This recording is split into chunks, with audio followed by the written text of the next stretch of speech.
Hi అండి. Welcome to Gayatri's kitchen.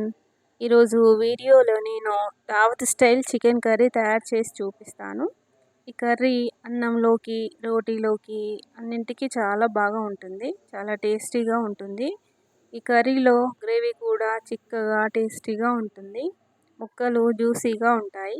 మీరు ఖచ్చితంగా ఈ కర్రీని ట్రై చేయండి. ప్రాసెస్ చూద్దాం. ముందుగా 1 కేజీ చికెన్ని తీసుకొని క్లీన్ చేసి పెట్టుకోండి.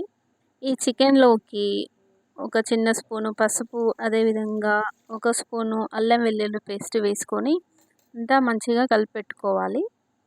ఇలా ఒక 5 to 10 మినిట్స్ వరకు అలా వదిలేయండి. అలా కలిపెట్టుకొని ఉంచేసుకోండి.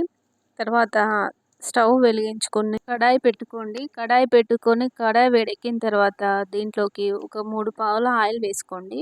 ఆయిల్ వేడెక్కిన తర్వాత హోల్ గరం మసాలా వేసుకొని అవి ఫ్రై అవుతుండగా కట్ చేసి పెట్టుకున్న ఉల్లిగడ్డ ముక్కలండి సన్నగా కట్ చేసి పెట్టుకోండి. ఒక పెద్ద సైజు ఉల్లిగడ్డ తీసుకొని కట్ చేసి పెట్టుకోండి.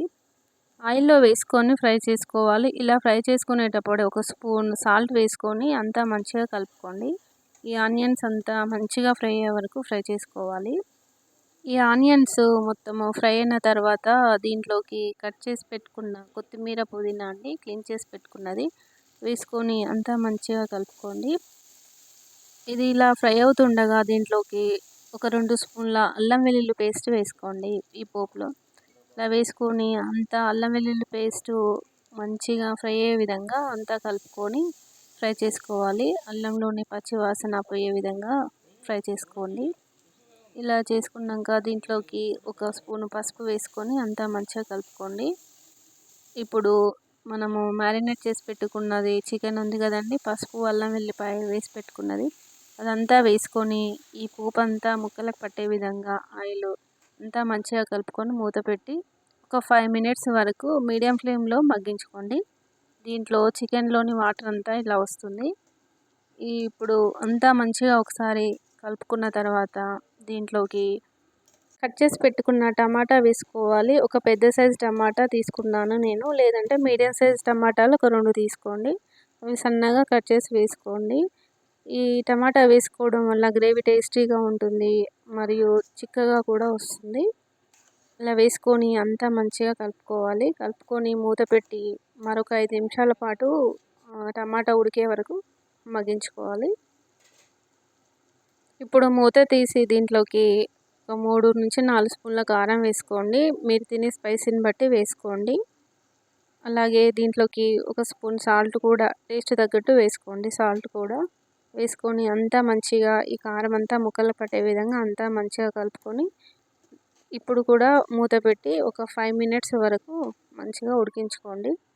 ఈ 5 మినిట్స్ తర్వాత ఒకసారి మూత తీసి కొబ్బరి, నువ్వులు, పల్లీలు కలిపి మిక్స్ చేసుకున్న పౌడర్ అండి. ఈ కొబ్బరి, పల్లీలు, నువ్వులను కొంచెం రోస్ట్ చేసుకున్న తర్వాత మిక్సీ పట్టి పెట్టుకోవాలి. ఈ పౌడర్ ఒక 3 స్పూన్స్ వేసుకోండి. 3 నుంచి 4 స్పూన్లు. అలాగే ఒక హాఫ్ స్పూన్ జీలకర్ర పొడి, ఒక స్పూను ధనియాల పొడి, అలాగే మిరియాల పొడి ఇవన్నీ వేసుకొని అంతా మంచిగా కలుపుకోండి. ఇలా మసాలా అంతా మంచిగా పట్టే విధంగా ఒకసారి అంతా కలుపుకున్న తర్వాత దీంట్లోకి ముక్క మునిగే వరకు వాటర్ యాడ్ చేసుకోవాలి. ఇలా వాటర్ యాడ్ చేసుకొని అంతా మంచిగా కలుపుకున్న తర్వాత దీంట్లోకి కట్ చేసి పెట్టుకున్న పచ్చిమిర్చి చీలికలు వేసుకోండి.